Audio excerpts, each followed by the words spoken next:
임신 중독증은 어떻게 예방하나요? 미리 말해 임신 중독증을 딱 예방할 수 있는 방법은 아직까지는 그렇게 확실한 방법은 없습니다. 근데 약물 중에 우리가 이제 임신 중독증을 예방할 수 있는 약물로 대표적인 게 아스피린이 있거든요. 이 아스피린은 이제 보통 우리가 알기로는 해열 진통제 아닌가 생각하잖아요. 근데 이제 500ml짜리 이렇게 일반적인 아스피린 해열 진통제를 쓰는데 혈압 환자들 아스피린 많이 먹잖아요. 그런 경우는 용량이 많은 걸 먹는 게 아니라 조용량 아스피린. 국내에서 이제 판매되고 있는 건 조용량은 100ml짜리예요. 요 100ml짜리 아스피린을 먹게 되면 얘가 이제 혈전을 예방하는 효과가 있거든요. 그리고 혈관을 확장시켜주는 효과, 두 가지 효과를 기대하면서 임신 중독증을 예방을 하는데, 이제 아스피린 같은 경우는 그 혈소판의 응집을 억제하는 그런 효과가 있어요. 그래서 피딱지, 이거를 못 만들게 하죠. 혈관이 손상이 되면 거기 아스피린이 막 와가지고 딱지를 만드는데, 이 아스피린을 먹게 되면 이 혈소판 응집이 억제가 돼요. 얘들이 기능을 잘못해서. 그래서 혈전이 덜 생기게 되고, 또 아스피린의 효과에 의해서 혈관제 이완시켜주는 그런 물질들이 많이 이제 혈관 수축시켜주는 그게 좀 덜 생겨요. 이완되는 성분들이 더 많이 생기게 되고 이런 효과가 있어요. 혈관 확장과 혈소판 응집을 억제하는 그런 효과를 기대하면서 혈액 공급이 좋아지잖아요. 그래서 태반의 혈류 공급이 더 원활하게 만들어주면서 혈전을 예방하는 이 아스피린이 현재까지는 우리가 예방에 도움이 될 수 있는 약제라고 이제 미국 산부인과 학회에서도 그렇고 대한산부인과 학회에서도 그래서 요거를 공고하고 있는 현실입니다. 그래서 그 적응증을 보면요, 그 전자간증 예방 목적으로 다음 중 하나가 해당이 되면 조용량 아스피린을 임신 12주부터 급여로 인정한다고 되어 있습니다. 어떤 경우냐? 첫 번째, 이전 임신에서 고혈압성 질환, 즉 임신성 고혈압이 생겼던 사람들, 임신 중독증이 생겼거나 또는 임신성 고혈압까지 생겼던 사람들은 급여가 되고, 내가 만성 신장 질환이 있다, 또 자가 면역성 질환으로 루푸스 또는 항인지질 항체 증후군을 진단받았던 사람들, 그리고 당뇨병을 갖고 있던 사람들, 만성적인 고혈압을 갖고 있는 사람들, 또 쌍둥이, 다태 임신, 이런 경우는 이제 고위험군으로 이제 보고 아스피린을 급여로 인정을 해주고 있습니다. 그리고 이제 두 번째는 이제 중등도 위험군으로 초산모다, 그다음에 40세 이상의 고령 임산부다, 이전 임신 후에 임신 기간이 10년 이상 되었다, BMI가 30 이상이다, 그럼 비만 임산부다, 또 전 자간증의 가족력이 있다. 요것 중에 두 가지에 해당이 되면 아스피린이 급여 처방이 가능하거든요. 이 처방 기간은 이제 12주부터 하게 되고요. 이제 12주부터 이제 보통 복용하는 기간은 이제 36주까지 우리가 이제 처방을 하게 되는데, 아스피린은 혈전을 막아주는 대신에 그만큼 또 장기 복용했을 때 출혈이 생겼을 때 지혈이 잘 안 되는 부작용이 있잖아요. 그래서 분만은 결국 출혈이 많은 건데, 이거를 출산 때까지 계속 먹게 되면 출산할 때 좀 출혈량이 좀 많을 수가 있어서 보통은 이제 36주까지, 우리가 출산을 37주 이후에 난다고 계산을 했을 때, 그래서 최소 일주일 정도는 전에는 중단을 해서 이제 분만 시 출혈은 좀 예방을 하자라는 의미로 이제 36주까지 이제 복용을 하게 되는데, 그 일주일 개념이 뭐냐면 혈소판이 보통 수명이 일주일에서 한 열흘 정도 돼요. 아스피린에 노출된 혈소판은 비가역적으로 아예 기능을 잘 못하거든요. 그래서 일주일 그동안 계속 이렇게 노출된 혈소판은 기능을 못하지만 내가 일주일 전에 끊었어요. 그럼 새로운 혈소판이 생성되잖아요. 얘들은 또 기능을 잘 하기 때문에 우리가 일주일만 지나면 출혈에 전혀 문제가 없다라고 봐서 아스피린은 보통 최소 일주일 전 중단. 그래서 우리는 36주까지만 복용을 한다. 기간은 12주부터 36주까지.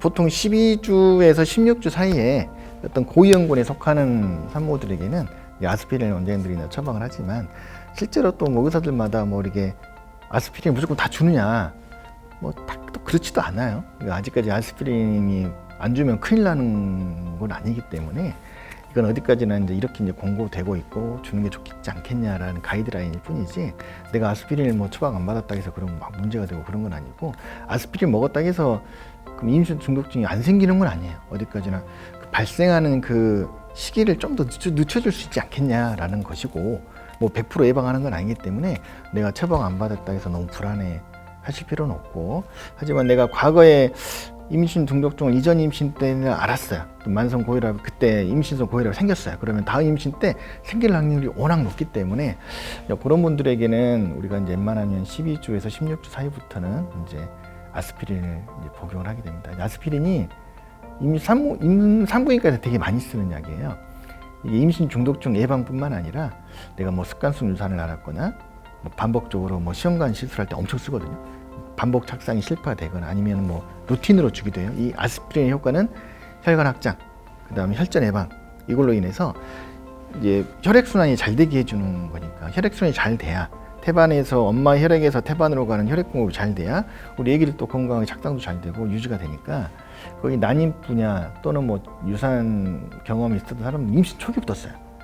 아예 임신 준비 단계부터 쓰기도 하고, 초기 이제 뭐 단순한 유산 방지 목적이다 그러면 뭐 초기 3개월 하고 이제 끊긴 하는데, 임신 중독증은 이제 그거 또 이제 별개로 12주부터 중독증에 대한 예방 효과는 12주 이상부터 보험 급여가 되는 거고, 이제 앞에 쓰는 우리가 이제 그런 아스피린 복용, 이건 이제 비급여로 보통 처방을 해요.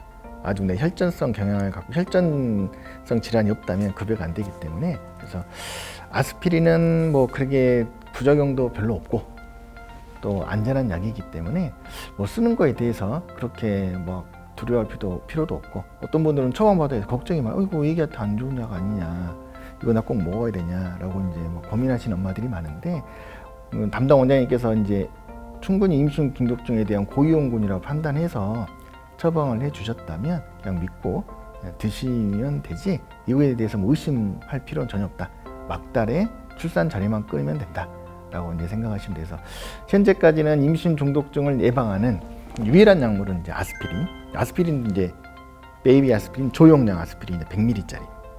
고용량을 쓰는 건 안 돼요. 오히려 고용량은 뭐 전혀 도움도 안 되고 혈전 생성에도 너무 과하게 되고 또 혈관 확장에는 또 안 좋은 효과이기 때문에 고용량을 쓰는 게 아니라 조용량을 쓰니까 담당 원장님한테 꼭 처방을 받으시고, 아스피린 자체가 비싼 약이 아니에요. 워낙 저가예요.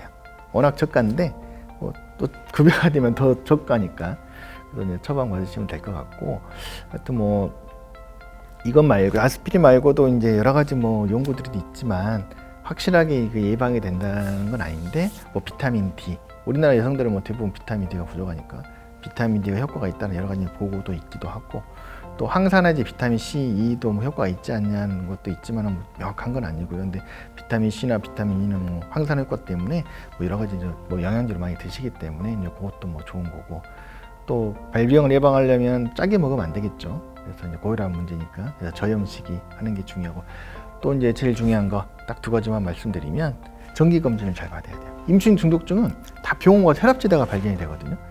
왜 내가 병원 갈 때마다 혈압을 재느냐, 몸무게를 재느냐, 요거는 다 어떻게 보면 임신 중독증 빨리 진단하려고 그러는 거예요. 특히나 28주 넘어가면 한 달마다 가던 게 28주부터는 갑자기 2주마다, 36주부터는 갑자기 1주마다 오라 그래요. 왜 이렇게 빨리 짧게 오라 가지? 갑자기 생기니까. 그래서 임신 중 이게 진료 기간이 단축되는 것도 다 이거 임신 중독증, 요거 빨리 발견하기 위해서 2주, 일주일 단축되는 거고요.